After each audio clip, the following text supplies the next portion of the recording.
Salut Antoine. Hello Nico. Alors Antoine Moirou. Donc Antoine, toi tu es partner chez Lightspeed Venture, un fonds américain dont on parle beaucoup de ce fonds aussi parce qu'il a investi donc chez Mistral, donc sujet qui revient très souvent sur ce podcast. On est le 21 juin 2024. Antoine, donc toi tu es partner chez Lightspeed Venture. C'est un des épisodes que j'attendais le plus sur le podcast. Donc pour ce 83e épisode, Antoine, merci beaucoup d'être là.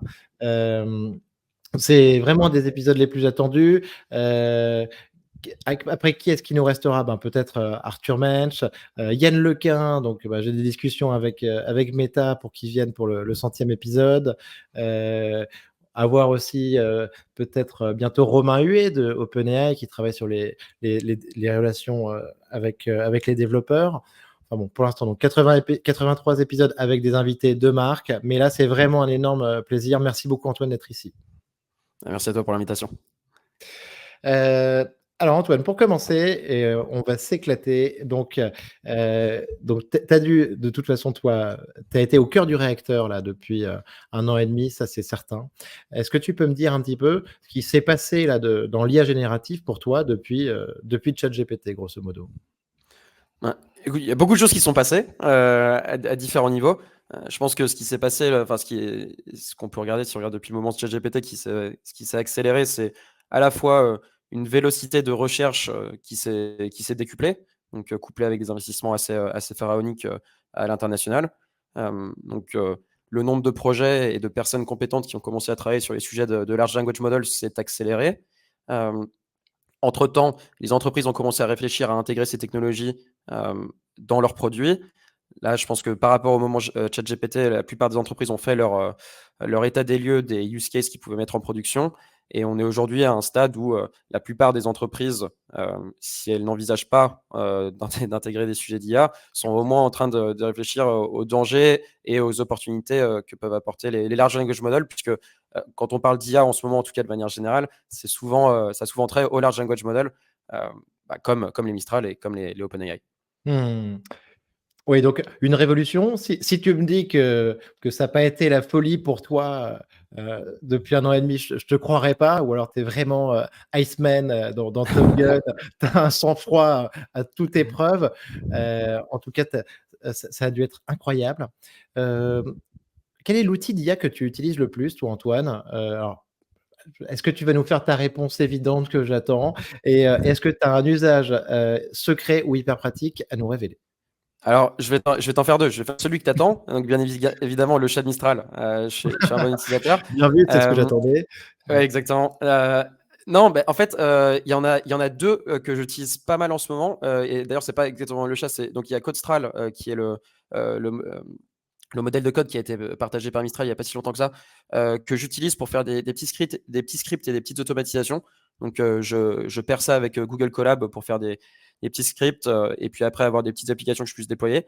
Par exemple, à l'échelle de mon métier, Mhm. identifier des opportunités d'investissement en France, je peux faire ça en sourçant des boîtes qui sont nouvellement immatriculées. Et donc, j'utilise ce type d'outils pour trouver ces opportunités-là. Et puis de manière Ah, plus...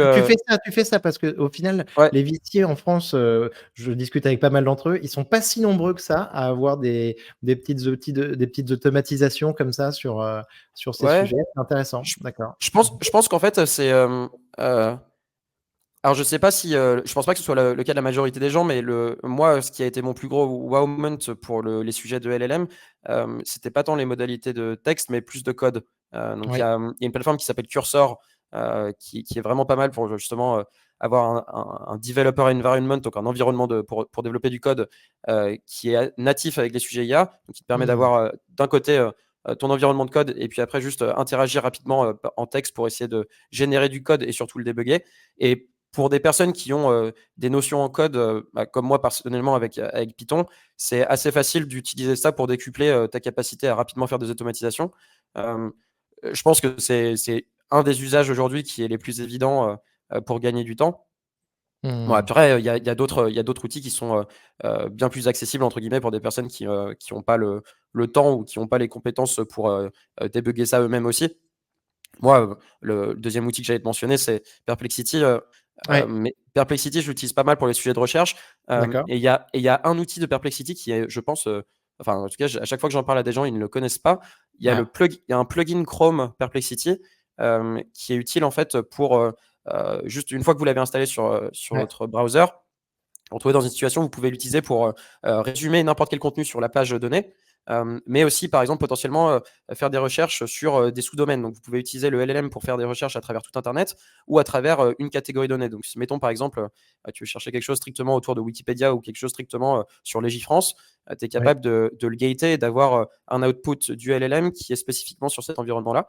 Et c'est quelque chose d'assez utile au quotidien. Ah, excellent. Écoute, je l'ai, mais je l'utilisais pas comme ça. D'accord, tu utilises en fait la fonctionnalité focus de Ouais, cette donc tu as Focus et en haut à droite, tu as excellent. Summarize Ouais, qui est assez utile aussi quand tu pas trop le nice. temps. Ah et le Summarize, oui. Ah, trop bien. Écoute, je l'utilisais très mal. C'est marrant parce que la dernière fois qu'on s'est vus, on a parlé aussi, je fais un tout petit aparté du navigateur Arc Search, Oui, The Browser Company et on s'est dit, je pense que là-dessus, on était d'accord tous les 2, que si jamais ils mettaient, leurs onglets, verticaux, à l'horizontale, on pourrait faire le move, non? Enfin, ouais, je pense que ouais, bah, on en avait parlé. Moi, mon sujet, c'était juste que malheureusement, je suis pas bon pour gérer mes onglets et le côté opinionated de Arc Browser qui est de dire, bah, justement, l'idée c'est de focus, c'est de faire un peu le nettoyage dans tout ça. Ça marche pas trop avec la manière dont je travaille, mais très très sympa. Et d'ailleurs, ils ont des features AI qui sont assez intéressantes aussi à leur niveau. et ils en ont sorti des nouvelles depuis qu'on en parlait, Mm. donc tu avais déjà le pinch to summarize aussi qui est quand même Ouais. excellent sur mobile et je pense que tu as dû voir et que tu dois parler de ça aussi, je crois qu'il y a un outil avec l'agenda, qui te synchronise avec l'agenda, qui lance tes réunions, directes en fait, non? Ouais, Tu as j'ai vu vraiment ça, c'était la semaine dernière, je crois. Ouais, ouais, ouais. J'ai pas regardé stylé. de très près, mais oui. Je sais pas si ça c'est powered by AI, mais ouais, ouais. Mmh. Je pense qu'un jour ou l'autre on va faire le move. En tout cas là, Josh, il a l'air très fort. Tu me disais que vous le connaissiez bien chez Lightspeed aussi? Oui, oui, oui, il y a des collègues à moi, notamment aux US, à New York, qui ont travaillé avec lui dans le passé, donc c'est un petit monde, le monde de Alors, l'entrepreneuriat. Antoine, et donc on s'est vu la dernière fois et avant on s'était vu aussi donc il y a 1 an et 3 mois, un truc comme ça, la première fois qu'on s'est rencontrés, et alors à ce moment-là, bon, bah, c'était génial. Toi, tu étais en train de closer ou tu venais de closer l'investissement sur Mistral.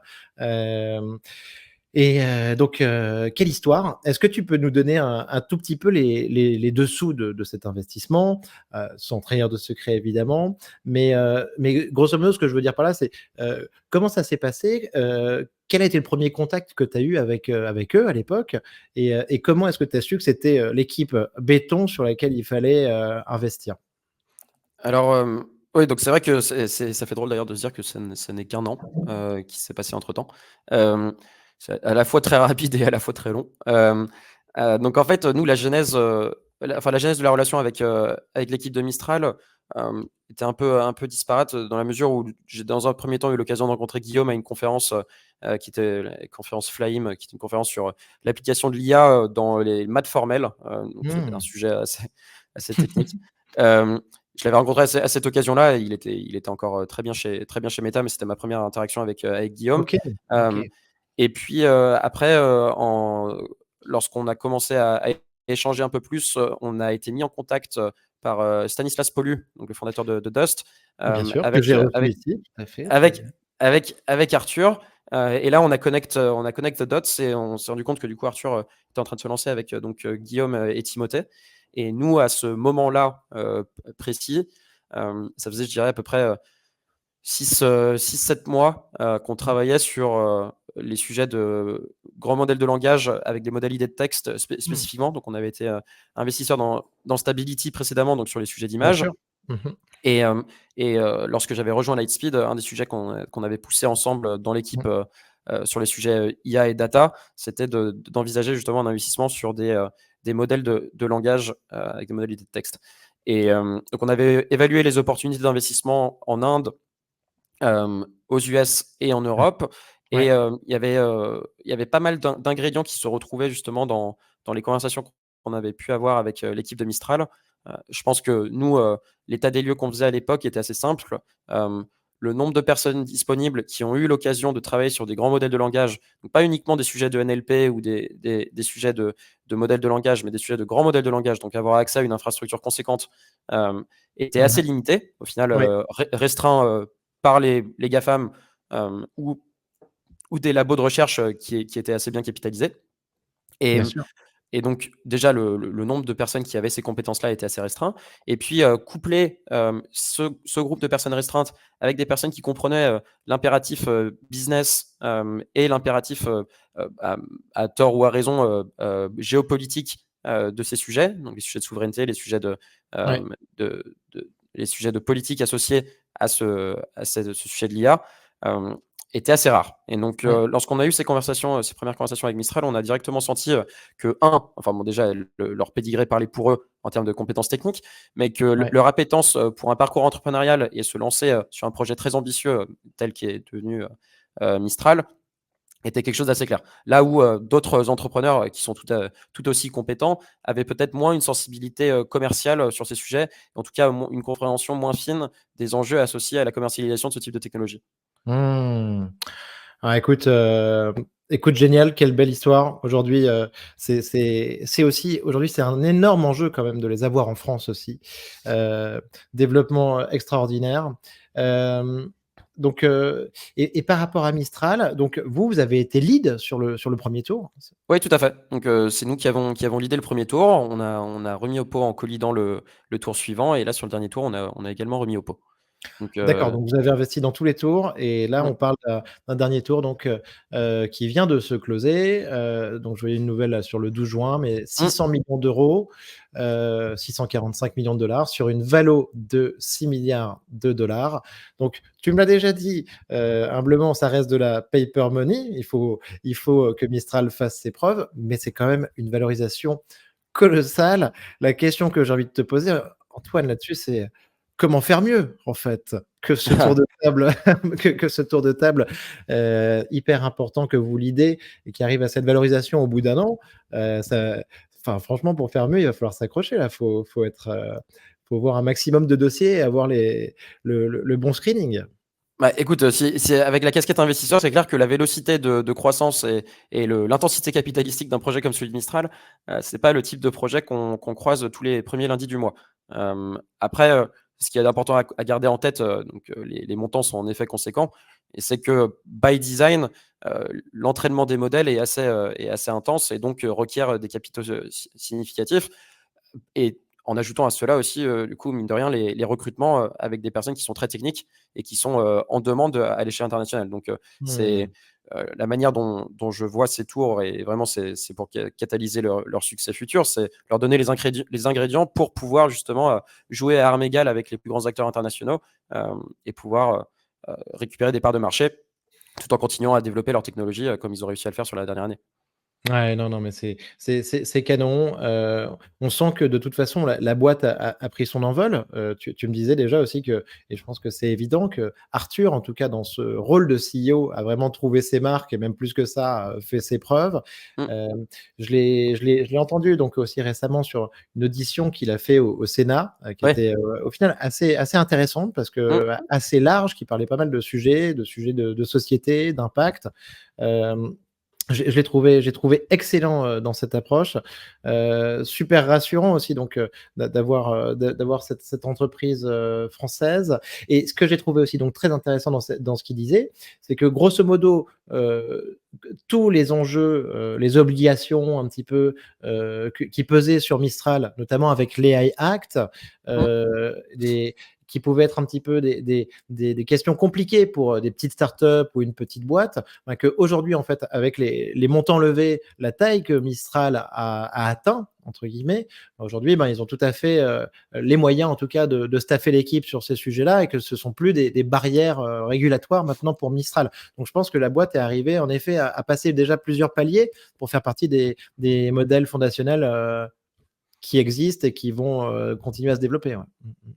Ouais, je pense que le cadre réglementaire, évidemment, nécessite et requiert des investissements supplémentaires et l'observation qu'Arthur faisait au Sénat, je pense, avait vocation à faire reconnaître le fait que pour des petites startups qui n'ont pas nécessairement réussi à lever les capitaux, que Mistral a réussi à lever, hem, c'est potentiellement plus compliqué pour eux d'envisager une sorte de certitude réglementaire et savoir comment naviguer ces nouvelles règles qui sont en train d'être définies à l'échelle européenne.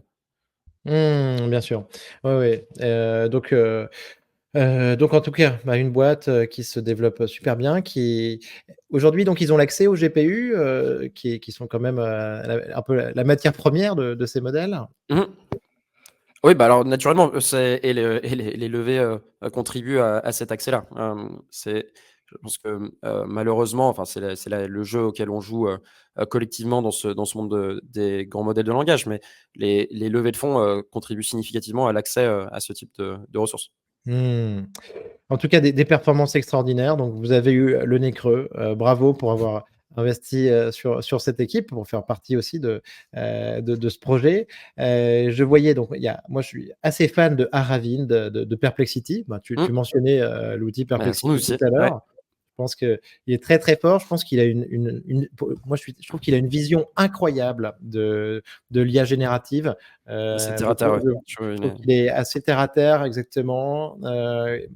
Là, tu vois, par exemple, ensuite, après, je pense qu'ils ont des benchmarks internes hyper précis. Là, tu vois, ils mesuraient Claude Sonnet qui vient de sortir le Ouais, 3.5. Ils disaient que selon eux, c'était des performances extraordinaires. Et dans une interview donc d'Aravin sur 20VC, je voyais qu'il félicitait l'équipe de Mistral pour sa performance il y a quelques mois, quand ils sortaient un modèle, et ils disaient que grosso modo, ils avaient réussi à avoir une performance supérieure, équivalente ou supérieure à celle de Grok à l'époque, donc mmh, d'Elon Musk, XAI, avec, il parlait, mais euh, de ressources allouées, de budget sur l'entraînement du modèle, mais genre 50 fois inférieur, quoi. Enfin, bah, donc en tout cas, bravo à l'équipe. c'est quelque chose qui, pour l'équipe est particulièrement important d'être capable de faire des modèles, qui soient, efficients et où le ratio, cost, performance, soit le plus optimal. Donc ça, c'est une grosse partie de l'ADN de l'équipe.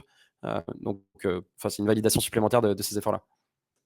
Est-ce que c'est issu un petit peu aussi potentiellement dans l'esprit des travaux d'Arthur, sur, Chinchilla, par exemple?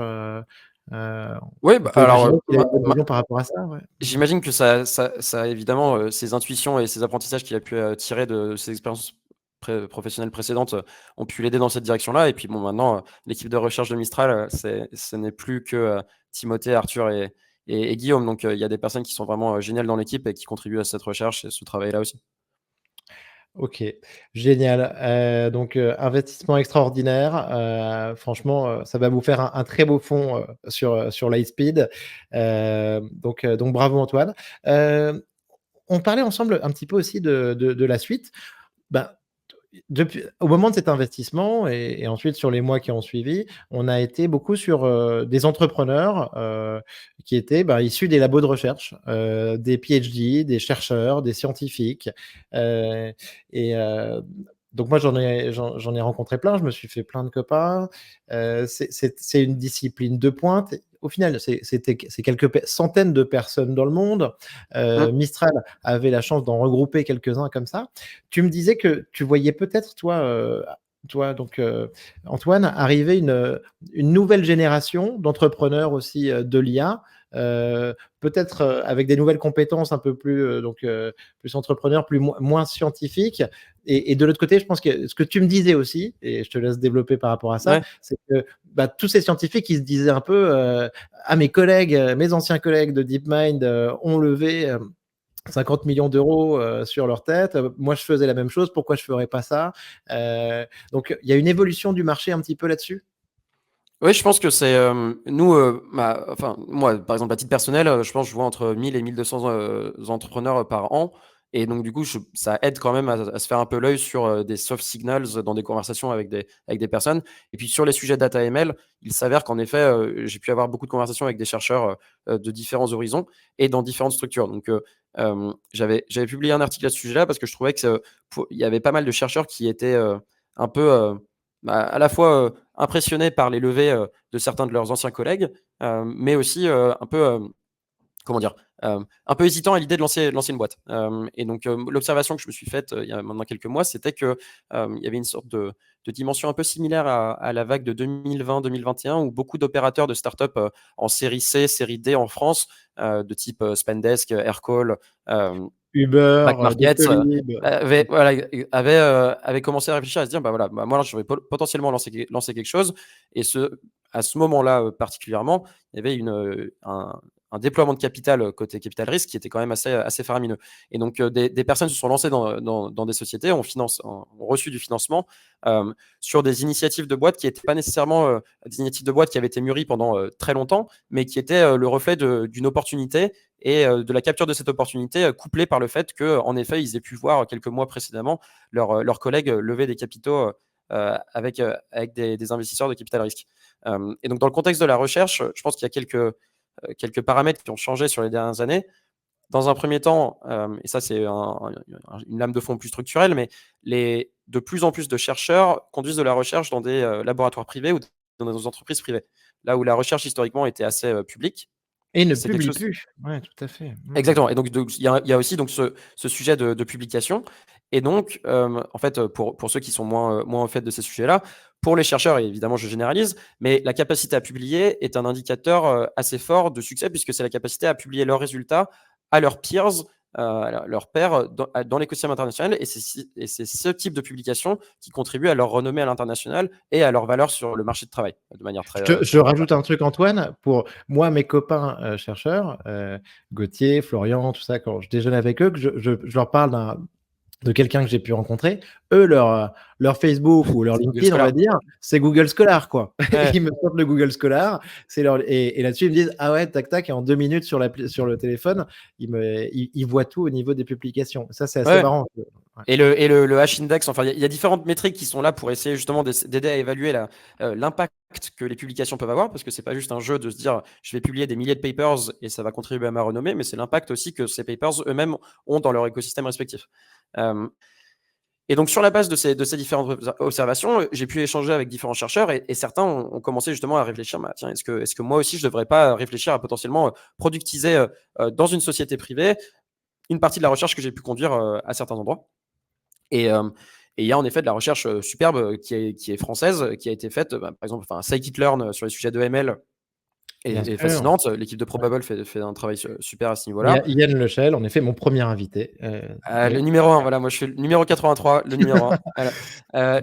Yann, le numéro 1.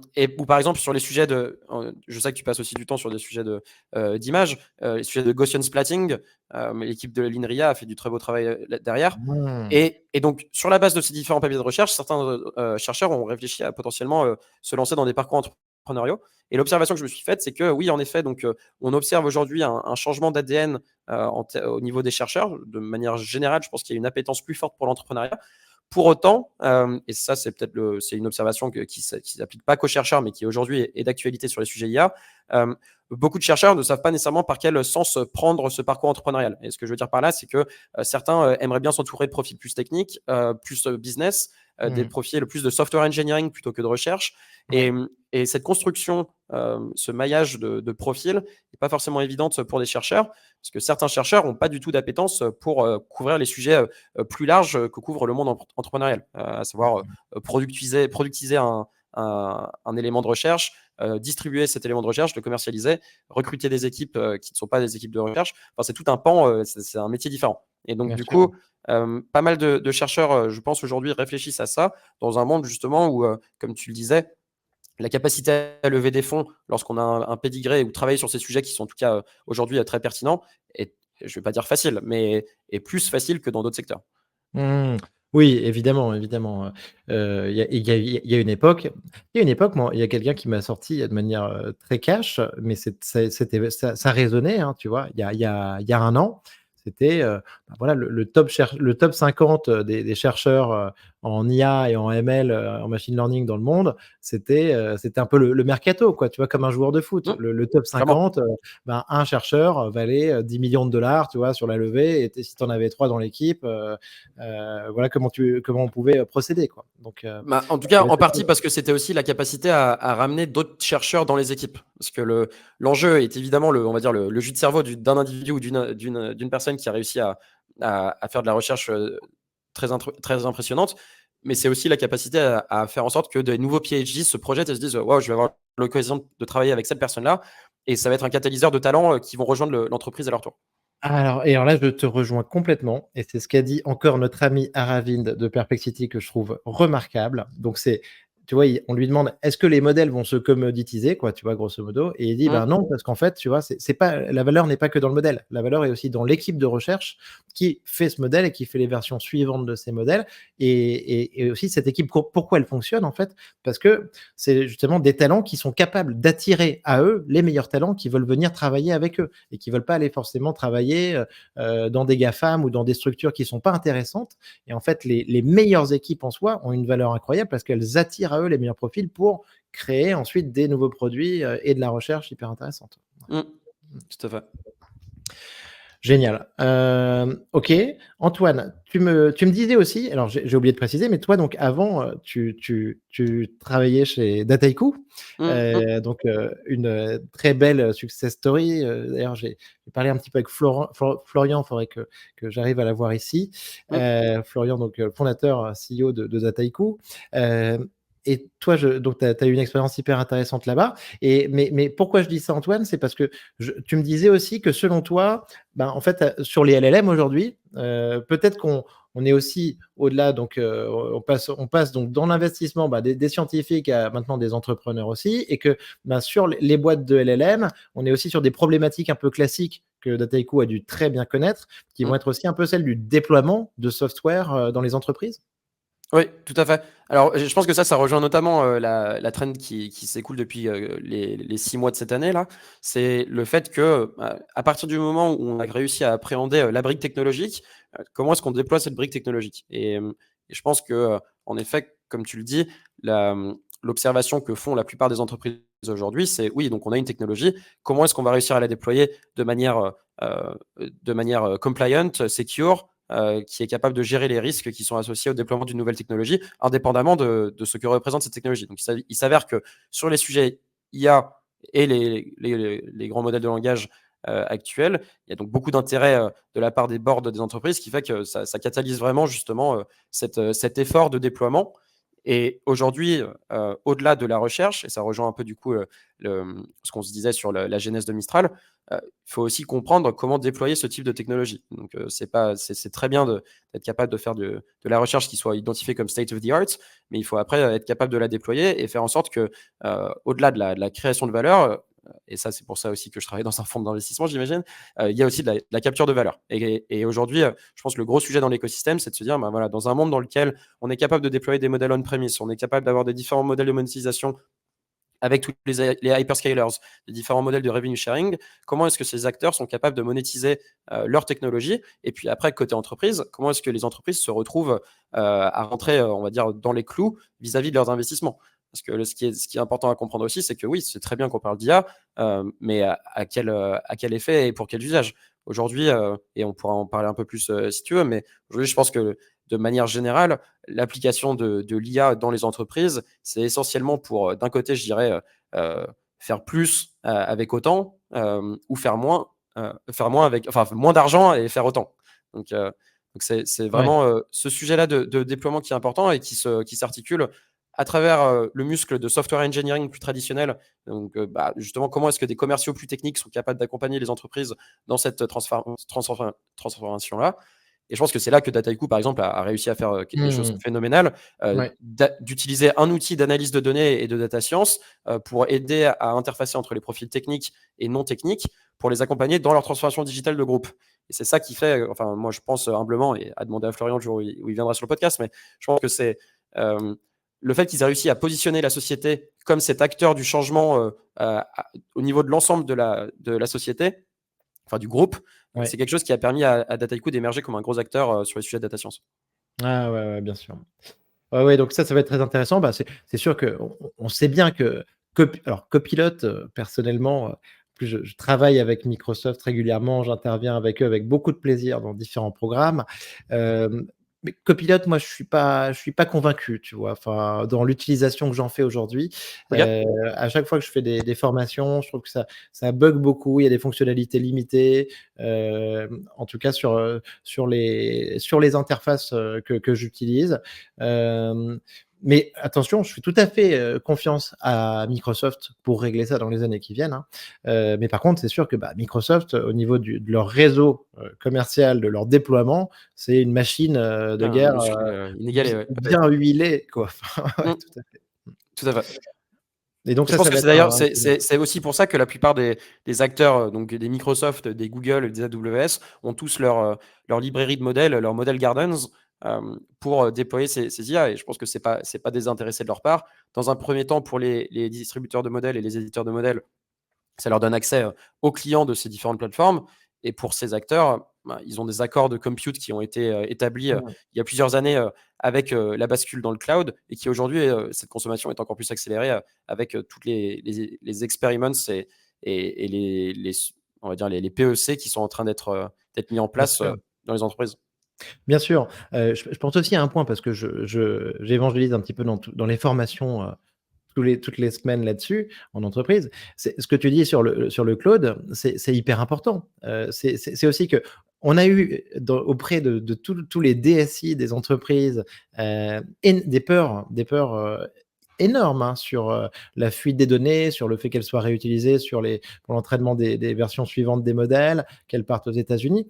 Ne pas oublier qu'aujourd'hui, utiliser l'IA de Microsoft, sur Azure ou donc une offre entreprise de ChatGPT avec OpenAI, c'est la même chose que avoir un Drive, un cloud qu'on a depuis des années. Et ce qui permet justement à Microsoft et à AWS de rassurer énormément leurs clients par rapport aux inquiétudes qu'ils peuvent avoir sur le déploiement des LLM. Mmh. Je pense qu'en fonction des industries, que ce soit sur des sujets de sécurité, de cyber ou des sujets de souveraineté qui sont peut-être plus des sujets de service public ou de défense, la sensibilité varie énormément et puis après Mmh, c'est des sujets de déploiement qui varient donc les déploiements mmh, on-premise sont évidemment plus présents dans ces mondes-là. Et mmh, dès que la sensibilité autour des sujets de données et de sécurité est plus tangible et plus articulée dans la sensibilité même des données plutôt que le grand méchant loup des données va me voler mes données.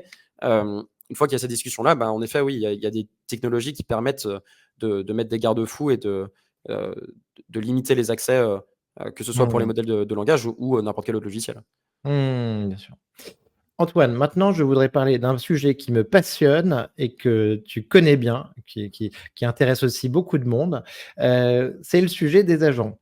Ouais. Heu, les agents, donc on en parle beaucoup dans l'IA, et pour introduire ça, j'ai vu donc un PDF que j'ai lu, la Situational Awareness de Leopold Aschenbrenner, donc un Mmh. ancien chercheur de OpenAI, qui travaillait sur le super alignement des modèles.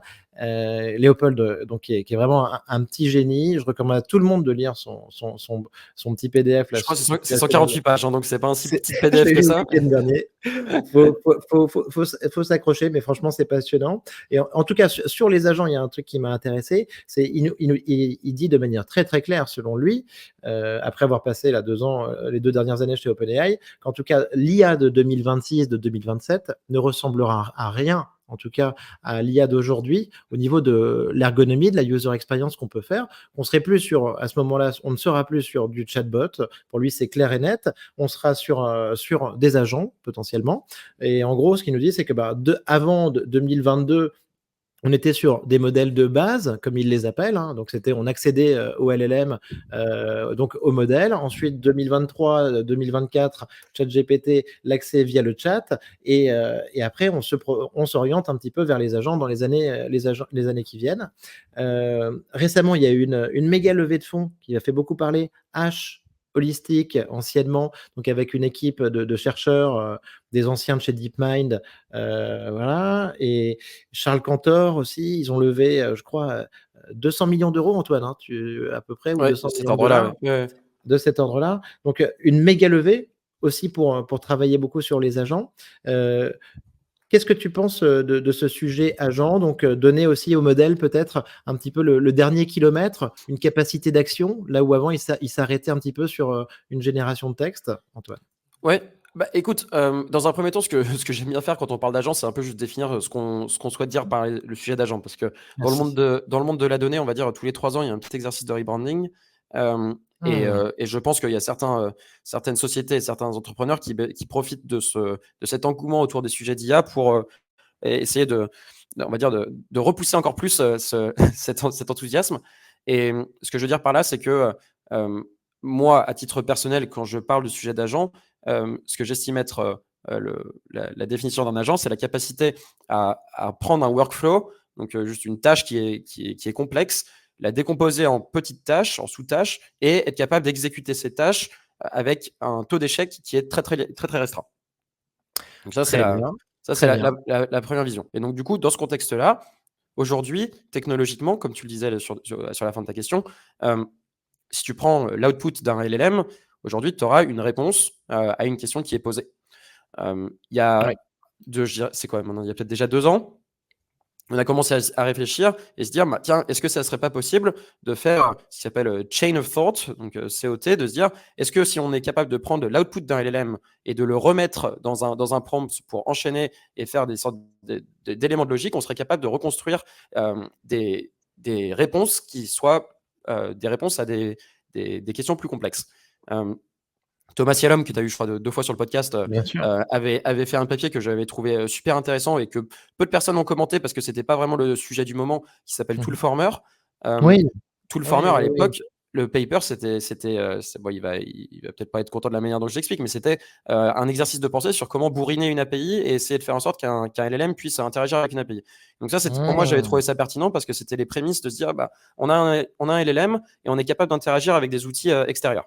Et donc là, aujourd'hui, dans l'écosystème, moi, le sentiment que j'ai, c'est qu'on est au stade de être capable, donc à la fois avec du RAG ou du contexte externe, récupérer de l'information, et donc du coup enrichir la pertinence des réponses qui sont données par le LLM, mais aussi maintenant aujourd'hui, être capable de récupérer de l'information par le biais d'une API, par le biais de différentes recherches. Donc là, on est au stade où la réponse n'est plus juste une simple réponse sur la base du modèle de langage, c'est une réponse qui est enrichie par un contexte externe.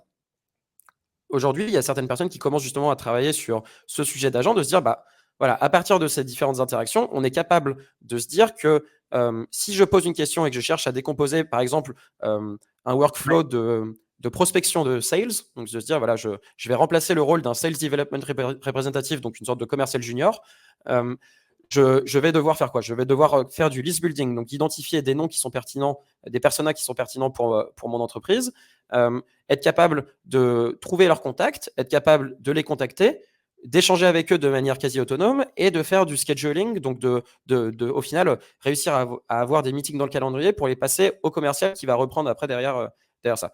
Donc toutes ces tâches en isolation n'ont pas l'air bien complexes, mais pour autant aujourd'hui les LLM sur ces tâches en isolation vont peut-être avoir, 80% de succès sur ces tâches. 80% de succès, ça peut avoir l'air beaucoup, mais 80% de succès fois 5 différentes tâches successives, c'est 40% de succès à l'échelle de tout le workflow. Et aucune entreprise tolérera d'avoir 40% de succès sur un outil qui serait prêt à payer. Et donc, le sujet sur lequel les gens travaillent aujourd'hui, et il y a, moi je trouve à titre personnel, un peu un abus de langage, c'est les capacités de raisonnement pour se dire comment est-ce qu'on est capable de manière récursive et peut-être avec une planification plus précise de pousser le modèle de langage à comprendre ce qu'on souhaite réaliser. Et donc, aujourd'hui, sur les sujets d'agents, il y a différentes directions qui sont prises. L'équipe de H, de la manière dont je le comprends, sont en train d'essayer de réfléchir à des boucles de reinforcement learning au-dessus du modèle fondationnel en partenariat avec UiPath sur des sujets de RPA. Et donc de Robotic Process Automation, l'idée de dire justement on prend différentes bribes d'automatisation qui sont déjà existantes aujourd'hui et on essaye d'utiliser ces informations-là pour en retirer des signaux qui seraient capables d'être répliqués et de généraliser dans d'autres contextes. Ça, c'est une approche. D'autres personnes ont des approches plus R&D. Enfin, donc, il y a des approches alternatives aux transformers. On pourra en parler un peu si tu veux. Et puis après, il y a d'autres personnes qui ont une approche plus browser automation. Donc, l'idée de se dire, de la même manière qu'aujourd'hui, dans le développement logiciel, on fait ce qui s'appelle du quality assurance. Donc, des personnes utilisent des outils comme Selenium pour tester comment est-ce qu'un logiciel va se casser les dents sur différentes interfaces, sur différents browsers. Ces technologies aujourd'hui et ce mindset-là peut être réutilisé pour les agents. Donc, l'idée étant de dire que la capacité à utiliser des outils comme interagir avec des API est limitée. On est contraint par ce qui est exposé par l'API. Donc, Bien sûr. on va aller directement sur l'interface utilisateur et naviguer de manière automatique sur l'interface utilisateur pour répliquer ces usages. Des agents qui fonctionnent à la vision, alors là, à ce niveau-là, c'est ça? Oui, Sur la vision. exactement. Donc soit sur la vision, donc il y en a qui le font sur la base de screenshots pour essayer de comprendre l'environnement et essayer de prompter ça très précisément, ou d'autres qui le font sur la base du DOM. Et donc, le DOM, en fait, c'est le Document Object Model, et c'est l'interface de programmation pour les documents HTML et XML qui sont la base du web. Et donc, sur la base de ces yeux-là, en fait, ça c'est quelque chose qui n'est pas très lisible pour la personne lambda, mais qui permet de faire comprendre l'hiérarchisation des différents éléments qui sont répartis sur l'interface web et de naviguer cette interface web. Donc ça, c'est une direction qui est prise aujourd'hui par certaines personnes, qui je pense n'est pas déconnante, et qui a pour objectif encore une fois, augmenter le taux de succès des tâches individuelles pour que, une fois que ces tâches individuelles soient multipliées et que ce succès soit multiplié, on arrive vers des tâches qui soient peut-être à 95% de succès, et qui soient capables du coup de remplacer des tâches plus complexes, jusqu'à potentiellement remplacer des jobs. Enfin, il faut être très clair là-dessus. Aujourd'hui, moi, quand j'ai des pitchs d'entrepreneurs, le sujet de unit of work, donc l'unité de travail, est plus un pitch que j'entends que l'idée de dire on va donner un logiciel qui augmente le commercial. C'est plus de dire non, on va réduire la taille des équipes, et sur certaines tâches qui historiquement étaient occupées par des personnes avec des compétences moins fortes, sont abstraites, sont déléguées à un agent. Waouh, excellent. C'est hyper intéressant. Merci de nous dire aussi les choses de manière aussi transparente là, sur des pitchs que tu peux recevoir. Je le vois parce que je reviens aussi sur ces agents. On a vu Devin à la base, sur des agents spécialisés dans le code, qui a fait quand même beaucoup parler, avec une super équipe, une valo là tout de suite à 2 milliards. Sur les agents vision, ça me fait penser à Twin, Hugo Mercier que j'ai reçu ici. Qui fait un super travail. Mais je pense aussi, quand tu me dis ça, en fait, à une équipe Lindy, Get Lindy, montée par un Français, un ancien de Uber. Et ça me fait toujours marrer parce que c'est ça qu'ils avaient, en fait, donc en tagline, en fait, sur Twitter. Lindy, en fait, très clairement, on est remplacement des jobs, avec donc un chemin, donc une direction vers les GI, en fait, à ce niveau-là. Donc, En tout cas, oui, à défaut d'être les GI, il y a une direction ouais, voilà. Vas-y. Free Humanity Framework. Enfin, tu vois, voilà. Ça le mérite d'être clair. Ouais. OK. Et donc, et je comprends très bien, parce que on en a déjà parlé sur ce podcast. Les taux d'erreur là dont tu parlais, tu vois, 80%, c'est certain, ça, on en a parlé. Avec c'est flatteur, quelques interactions, tu arrives en fait dans les choux, et donc en fait, tu es à une chance sur deux ou moins d'avoir une bonne réponse, et c'est pas du tout satisfaisant pour un usage en entreprise, en effet. Donc, et toi là-dessus, Antoine, tu as l'impression qu'il y a des beaux progrès en ce moment, des solutions vraiment, donc que ça fonctionne bien? Le sentiment que j'ai, c'est que dans un premier temps, il y a la recherche qui continue à faire son travail pour l'optimisation des modèles à proprement parler, et qui du coup optimiseront dans un futur très proche la performance des agents, parce que c'est la recette de base, enfin ça fait partie des ingrédients de cette recette des agents. Ce que je vois aujourd'hui, c'est plus des évolutions sur l'interface utilisateur, et comment proposer une interface qui demain sera une interface que les utilisateurs seraient prêts à utiliser dans leur quotidien, dans l'entreprise. Et donc dans ce cadre-là, c'est des réflexions autour justement de comment est-ce qu'on recrée des interfaces qui sont peut-être plus éloignées du chat, mais qui sont pertinentes pour ce type d'automatisation. Moi, ce que je trouve intéressant, et je pense qu'il y aurait peut-être de l'inspiration à récupérer là-dessus, c'est que si on réfléchit entre, je pense, enfin, moi quand j'ai commencé à y regarder un peu plus, mais peut-être que ça date depuis plus longtemps, mais entre 2017 et 2019-2020, il y a quand même beaucoup d'intérêt autour des sujets de no-code et de low-code, avec cette idée de se dire on abstrait la complexité technique de certains sujets. Et dans cet environnement-là, ce qui était intéressant, c'était tout l'exercice de templatisation qui existait. Donc l'idée de se dire on va créer des bibliothèques de templates que vous allez pouvoir, vous, utilisateurs, être capable de réutiliser, à la fois pour vous donner de l'inspiration pour vos propres projets, mais aussi vous faire gagner du temps avec une sorte de 80-20 où voilà, vous avez le squelette de réflexion donc dans le contexte des agents, vous avez le squelette de réflexion d'un agent, et maintenant vous pouvez rajouter vos briques individuelles avec le contexte de votre entreprise. Et je pense que c'est ce type d'interaction, enfin de travail aujourd'hui, qui est en train d'être fait pour essayer de voir comment est-ce qu'on est capable de donner donner l'information que cherchent les utilisateurs. Parce que ce qu'il faut garder en tête aussi, et ça c'est quelque chose qui est sur les sujets LLM, moi m'avait pas mal, c'est un peu philosophique, hein, mais j'y avais réfléchi, c'était si d'autres personnes y réfléchissent, d'ailleurs je suis toujours partant pour en parler, c'est que quand on prompte un LLM, le LLM va essayer de deviner sur la base de ce qui a été prompté, Ouais, en fait, si toi tu poses une question à un LLM, le LLM va se dire, bah ok, bah, je suppute que cette personne cherche ce type de réponse. bien sûr. Euh, et je Ouais. pense que par exemple, en termes de UI, demain, on aura beaucoup plus d'interactions avec des knowledge graphs qui vont Mmh. suggérer des choses adjacentes à ce qui a été posé pour aider à vraiment zoomer sur ce que cherche à savoir l'utilisateur. Parce qu'un Mmh. utilisateur, par exemple, pourrait dire, bah, c'est tout bête, mais sur les sujets de création de site web, qui est un sujet avec les agences, c'est un assez gros sujet. Ouais. Création de site web. Si quelqu'un dit oui, crée-moi un site de vente de chaussures. En fait, toutes les questions de planification en dessous, de sous-texte, de est-ce que tu souhaites une page de paiement? Est-ce que c'est des chaussures de luxe? Est-ce que enfin, toutes les définitions qui sont cruciales autour de ce sujet-là doivent être définies par, à Bien défaut de sûr. l'utilisateur, le modèle.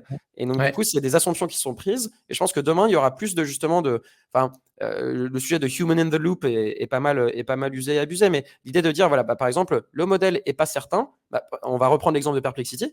Perplexity, il y a un modèle qui s'appelle Hard Mode. Et quand vous cliquez sur Hard Mode, de temps en temps, ce que vous aurez, c'est que Perplexity va vous faire un breakdown de la recherche qu'il est en train de faire et vous dire, ah, là, sur ce sujet-là, j'ai une petite incertitude. Est-ce que vous souhaitiez que vous m'avez demandé de parler des perroquets? Est-ce que vous voulez que je vous parle de perroquets d'Amazonie ou de perroquets en Asie? Et c'est ces petits nudges d'utilisateurs qui, je pense, rendront l'expérience utilisateur plus intéressante. C'est marrant, j'allais mentionner Perplexity. Ouais, Perplexity, même en dehors de ce mode-là, dans les questions qui te posent, en effet, pour continuer la recherche et Mmh, l'analyse, elles sont, très souvent très pertinentes et elles te permettent mmh, d'aller beaucoup plus loin ouais, et c'est comme ça qu'on avance dans cette recherche. mmh, Génial. c'est ça. Une analyse, enfin, il y avait eu, des propos assez intéressants sur aussi les workflows agentiques, par Andrew Ng de AiFound. Mmh, Il nous disait aussi que, grosso modo, ben, en utilisant des agents sur un GPT 3.5, on pouvait avoir des meilleurs résultats que sur GPT 4. Donc, en fait, d'une certaine manière, on peut voir aussi ces agents comme une manière d'augmenter les possibilités et la performance des modèles sur lesquels on travaille. alors clairement et puis aussi, enfin là on n'en a pas parlé parce que c'est vrai qu'il faut peut-être, cadrer ça un peu. Là, le contexte d'agent dont je parle reste quand même très verticalisé. C'est que la capacité à effectuer les tâches dont on Bien parlait, sûr, bien sont sûr. cadrées sur des verticales, assez Oui, oui. spécifiques Ouais. de recrutement, d'outbound sales. Hem Demain, potentiellement, et donc là, c'est un peu le holy grail, c'est d'être capable de se dire, voilà, on est capable de généraliser ces workflows agentiques. Enfin, ce terme me fait toujours un peu, je trouve que ça rejoint un peu le sujet de marketing, c'est agentic workflows, ça fait très proto-humain. Euh, mais oui, l'idée derrière, c'est de se dire, bah, si potentiellement, en fait, on n'aura pas besoin de modèles qui seront aussi puissants parce que ce sera sur une catégorie spécifique. Entre-temps, sur les modèles fondationnels, il y a beaucoup de travail qui continue à se faire sur des modèles plus performants qui consomment moins et qui sont moins coûteux. Donc, il y a un peu cet effet boule de neige qui s'enclenche. Génial, génial. J'ai entendu parler aussi dans le raisonnement, mais Ouais. je sais pas si tu as entendu parler de un projet qui s'appelle le projet STAR, Self-Taught Reasoning, d'un chercheur de Stanford, hem, qui a été embauché par Elon Musk, hein, sur xAI. Mmh. Donc en tout cas, bon, bah, ça va être fascinant, Je crois que c'était, ouais, ça c'était un papier, je crois, qui était sorti il y a 2 ans. C'était ouais. sur du. C'est ça, il y a de Ouais, mars ouais. 2022. Ouais, tu as raison, ouais. Ouais, je pense que c'était quand il y avait les sujets de chain of thought, justement, de comment est-ce qu'on réfléchit Ah oui, à oui, prendre ces oui, oui. boucles-là. Mais peut-être qu'il a refait des trucs dessus, j'ai pas suivi. Mmh. Et bah, justement, maintenant, il est chez xAI et donc il publie Ouais. plus. C'est ça Ah! qui est marrant, Ça tu rejoint vois? ce que tu disais. Ouais. Heu, alors et ça me fait une transition parfaite, Antoine. J'ai, un sujet dont j'ai absolument envie de parler. C'est Elon Musk et les robots. Elon Musk vient de parler, Bon, les robots, il se passe beaucoup de choses. Les robots, ils ont un cerveau un petit peu aujourd'hui grâce à ces LLM, on va dire, ce qu'ils n'avaient pas avant. On parle beaucoup donc des robots humanoïdes. La Chine prévoit d'en mettre beaucoup en production. Il y a une boîte très importante qui s'appelle Figure, dans laquelle a investi fortement OpenAI. Il y a Elon Musk aussi, surtout, avec Optimus, qui sont un petit peu donc des Tesla à la verticale. Elon Musk qui vient de tenir des déclarations en disant qu'il commercialiserait à partir de 2025 potentiellement dans les années qui viennent, mais alors là, on ne sait pas si c'est dans 5 ans ou 10 ans, mais on parle de milliards de robots. Il a même parlé de 20 milliards de robots. Il a dit que la valeur de Tesla pourrait atteindre 25 trillions de dollars grâce à ces robots. Tu m'as dit que tu regardais le sujet. Alors là, j'ai caricaturé, je suis allé loin façon Elon Musk. Ouais. C'est quoi ta vision, toi, Antoine, un peu sur les robots en ce moment? Bah écoute, moi je les vois plus du coup sur les sujets, pour être très clair, je les vois plus sur les sujets avec l'intersection donc des sujets data ML et en effet là le sujet sur lequel en tout cas les sujets de recherche qui sont intéressants dans ce monde-là, c'est comment utiliser des VLM, donc des Vision Language Models, Mhm. ou des LLM pour essayer de créer ce qui s'appelle Wave, donc dont je te parlais, qui fait Ouais. des outils d'IA pour des voitures autonomes, qui s'appelle le Embodied AI vs le Cognitive AI. Et le Embodied AI, l'idée étant de se dire qu'on utilise les outils d'intelligence artificielle qu'on utilise aujourd'hui pour du texte, donc les outils cognitifs de large language model traditionnels, et on les couple avec des capacités de vision. Et donc de la même manière qu'on parlait des outils, donc donner l'accès à une API, bah là on va donner accès à des capacités de vision et essayer de faire en sorte que avec les différents modèles qu'on met en production, un robot est capable d'effectuer des tâches, soit de manière autonome, soit de manière semi-autonome.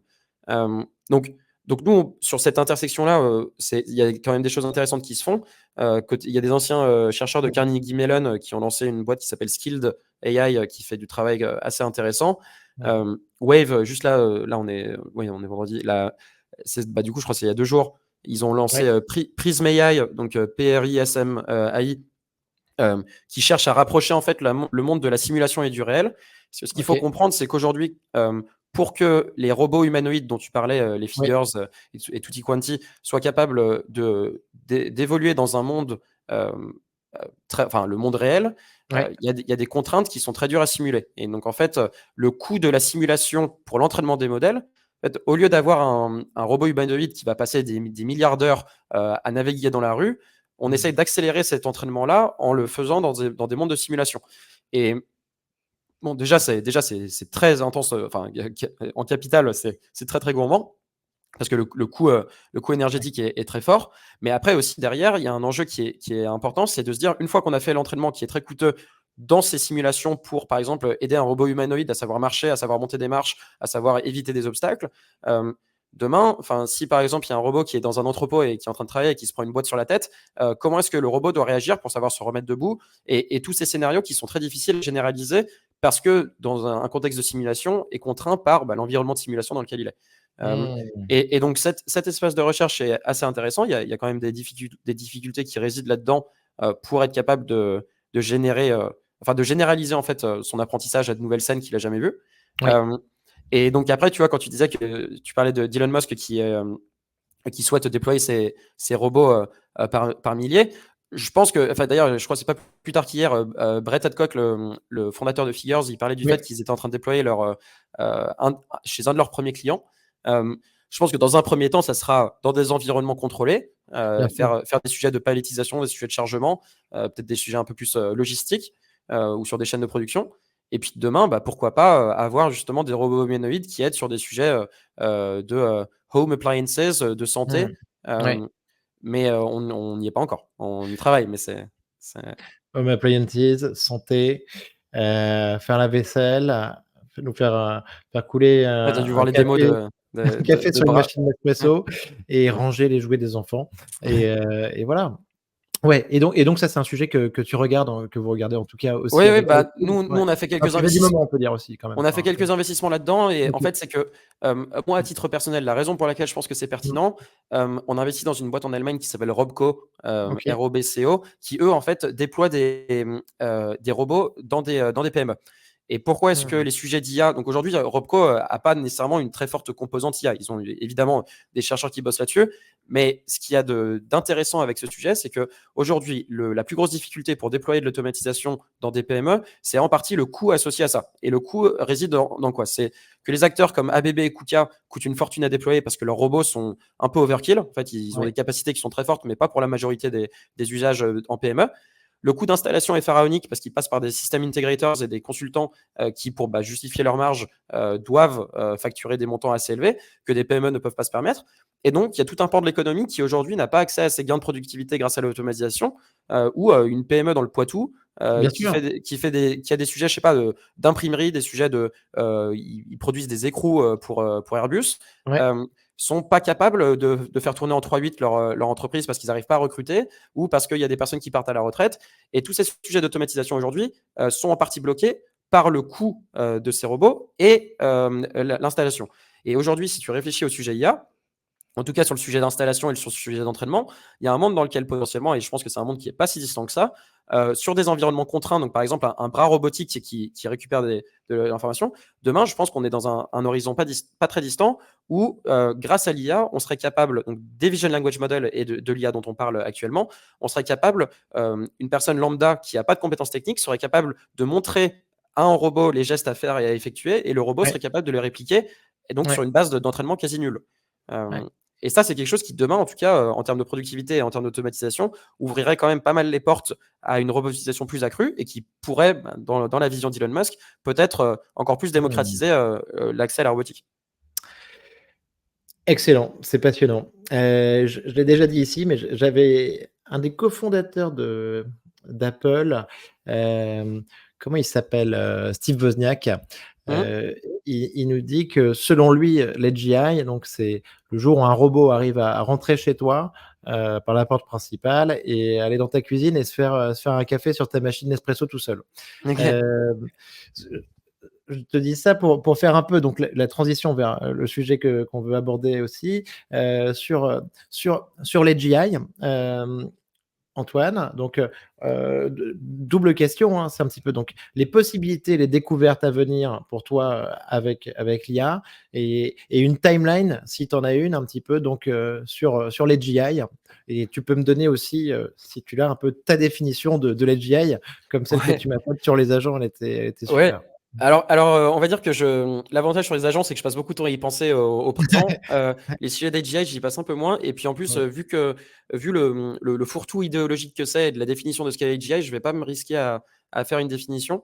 Mais pour autant, sur ce qui est et d'ailleurs, pour autant, ce qui est ce sujet de la timeline, ce que je peux partager, c'est que moi, quand j'étais chez Dataiku, les sujets du moment, et donc chez Dataiku, j'y étais en fait quand il y avait eu à la fois le Transformer Paper qui est sorti donc chez Google, et puis après quand il y avait GPT-1 et GPT-2 qui étaient sortis un an et demi après. Et chez Dataiku à ce moment-là, par exemple Transformer, en effet, 2017, là, ça faisait du bruit, quoi. Alors je vais pas parler pour toutes les personnes qui étaient chez Dataiku à l'époque, mais en tout cas pour moi, clairement, j'étais plus dans un monde de K-means clustering, de random forest, de régression. Donc j'ai trouvé ça intriguant ce qu'ils faisaient, mais après, de manière très terre à terre, il y avait encore énormément de choses à faire avec des régressions assez simples. Et donc je faisais partie de ceux, et ça il n'y a pas de souci pour le dire, je faisais partie de ceux qui se disaient c'est intéressant comme thought experiment, c'est que se dire s'ils ont du capital en tant qu'ONG pour travailler là-dessus comme Research Lab, pourquoi pas, mais j'aurais jamais pensé l'effet que ça pourrait avoir, en tout cas l'applicabilité de cette technologie à cette vitesse-là. Et c'est vraiment quelque chose qu'aujourd'hui, dans l'écosystème de capital risque et de start-up, j'observe et qui pose des questions intrigantes pour l'écosystème de manière générale. C'est que l'IA et notamment les large language models ont catalysé un mouvement qui aujourd'hui est caractérisé par une vélocité de mise en production de la recherche que je n'ai personnellement jamais vue. Donc aujourd'hui, tu as des acteurs comme Microsoft, comme Google et comme Adobe, enfin comme plein d'acteurs qui ont été capables de mettre en production des technologies qui, il y a de ça uniquement quelques années, voire aujourd'hui quelques mois, étaient au stade de la recherche. Et ça, c'est quelque chose qui est vraiment unique et qui chamboule quand même pas mal l'écosystème des startups, parce que la capacité d'une startup à se développer avec une technologie différenciée et à réussir à distribuer cette technologie avant même que l'incumbent ou le gros acteur s'en rende compte est assez mis en difficulté aujourd'hui. Ouais, super intéressant. En fait, il y a ce que je vois aussi, c'est qu'il y a tellement d'argent aujourd'hui qui a été mis dans les LLM et tellement de progrès qui a été fait que d'une certaine manière, ben, peu importe que cette technologie, de temps en temps, on peut parler un petit peu de ses limites, mais en tout cas, là, on la pousse à fond, quoi, en fait, Mmh. et il va en sortir des choses, même si ça coûte très cher de faire sortir des choses, à la marge, on va dire, il va quand même y avoir des progrès, conséquents qui vont arriver, quoi. Ouais, et donc du coup après, donc pour rejoindre ta question sur Mmh. la partie, AGI, Ouais, je sais pas quelle direction de recherche nous emmènera vers l'AGI, et si jamais un ouais. jour on aura cette AGI. Je rejoins certaines personnes sur le fait que la définition de l'AGI a été quand même, enfin les comment on dirait, en anglais, le but a été décalé, assez successivement pour dire: «Bah oui», en fait non, justement, bah, pour reprendre ce que tu disais sur Steve Wozniak, non, en fait, faut pas qu'il se serve du café, faut qu'il soit capable d'aller acheter du café, qu'il soit capable Ouais, de le stocker de le stocker, ouais. de se le servir, de le faire tomber, de le récupérer. Enfin, et donc du coup, sur ça, c'est assez complexe. Pour autant, nous, en tant qu'investisseurs, on pense qu'il y a énormément de valeur à aller capturer commercialement sur les sujets de Transformer. Et c'est Mmh. par ailleurs la raison pour laquelle on a fait le bet avec l'équipe Bien de sûr. Mistral, entre autres. Ouais, Euh, on garde un œil sur d'autres technologies aujourd'hui qui sont adjacentes. Donc, ouais. c'est des technologies qui essayent d'adresser les limites de l'architecture Transformer. Donc, il y a Genre les, du Mamba, des trucs comme ça? ouais, donc bah, par exemple Mamba. Donc Mamba, c'est des State Space Models, les SSM. Il y a une boîte Cartesia AI récemment qui est poussée par Albert Gu, qui est un des fondateurs des SSM, qui bosse là-dessus parce que, de manière générale, l'efficacité des modèles SSM est enfin, sont plus efficients sur les sujets computationnels. Donc, ils ont besoin de Mmh. moins de compute pour tourner. Euh, Ils sont capables de gérer plus du contexte plus long, Ouais. euh, utiliser moins de mémoire. euh, et puis après, il y a cette partie aussi, le scaling des modèles qui est particulier avec les LLM, Mmh. et qui a ses propres limites. Mais qui aujourd'hui, encore une fois, tu vois, c'est ça qui est un peu paradoxal avec cet écosystème, enfin, à défaut d'être paradoxal, qui est assez fascinant, c'est que certaines personnes essayent de réinventer la roue et de se dire, oui, l'architecture transformer ne sera pas la direction qu'on va prendre Ouais. pour avoir des gains de productivité significatifs. Donc, on va essayer de faire quelque chose de tout nouveau. D'autres sont en train de se dire, bah voilà, on va essayer au sein des transformers d'améliorer les capacités. Donc, par exemple, il y a des choses comme ring attention, enfin, des papers qui sont assez intéressants pour essayer de colmater, entre guillemets, un peu les brèches ou les limites de l'architecture transformer. Là, Ouais, récemment, c'est ça. On a les fans des LLM et des transformers, il y a les LLM sceptiques aussi, ouais, tu peux dire, c'est ouais, c'est marrant. c'est ça. Mmh. Et donc, du coup, récemment, j'ai entendu ça de personnes qui disaient que les foundation models, c'était des LLM sweatshop. Euh, j'irai pas jusqu'à dire ça, mais, c'est intéressant de voir en tout cas comment l'innovation en termes de recherche est en train de se diriger. Là, Mmh. récemment, il y avait un des fondateurs des LSTM. Donc, les Ouais. LSTM, ça fait partie des modèles qui ont vraiment amélioré les recurrent neural nets, et qui a relâché, qui a republié un papier tout récemment qui s'appelle XLSTM.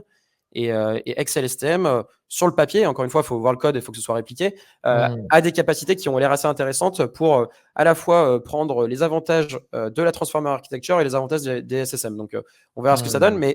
mais il y a beaucoup de personnes qui réfléchissent en tout cas sur ces secteurs de recherche, et peut-être que un écosystème de recherche auquel on prête assez peu d'attention aujourd'hui sera le catalyseur de cette transformation vers l'AGI de demain. Et Magnifique. on verra. Magnifique. Donc à nos auditeurs, si vous travaillez sur, un sujet de pointe comme ça, évidemment, n'hésitez pas à contacter Antoine. Je pense qu'il sera ravi d'échanger avec vous. Avec plaisir. Antoine, la dernière question, est-ce que tu as un livre ou un film de science-fiction à nous recommander? Sachant qu'on Ouais, arrive donc du coup, bientôt sur l'été, les vacances, qu'est-ce que tu nous recommandes? alors, Bienvenue à Gattaca. Donc, Très bien. Bienvenue à Gattaca, c'est un film que je vous recommande à la fois parce que la bande son est phénoménale et parce Mmh. que l'histoire est assez passionnante. Donc, c'est un film dystopique sur de l'eugénisme et comment est-ce que la Ouais. technologie peut être utilisée de manière assez dystopique. C'est un film qui est pas tout jeune, mais qui est vraiment assez passionnant. Mmh. Super, super recommandation. Antoine, merci, c'était un épisode extraordinaire. On est dans le format 1 heure, 3 minutes. C'était félicitations. Merci beaucoup pour toutes tes réponses. Félicitations pour ce superbe investissement Mistral qui est je pense, hyper important pour l'écosystème français aujourd'hui quand même. Donc c'est hyper important. On va suivre de très près vos futurs investissements aussi, évidemment, avec Lightspeed. Et c'était un plaisir de t'avoir. Merci beaucoup, Antoine.